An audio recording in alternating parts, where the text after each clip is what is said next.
তোদের মতো ভিড় খাওয়াদের চেনে রেখেছি। ওর উপসী মাইয়ার তোর কলসির ভেতর কি খাঁটি গরুর দুধ বেচতে এনেছি। ওর উপসী মাইয়ার তোর কলসির ভেতর কি খাঁটি গরুর দুধ বেচতে এনেছি।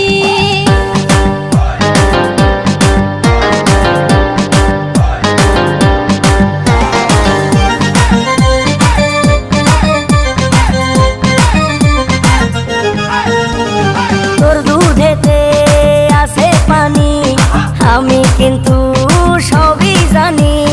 না খাওয়ালে জানবে সবাই তোর দুধেতে কোনো স্বাদ নাই।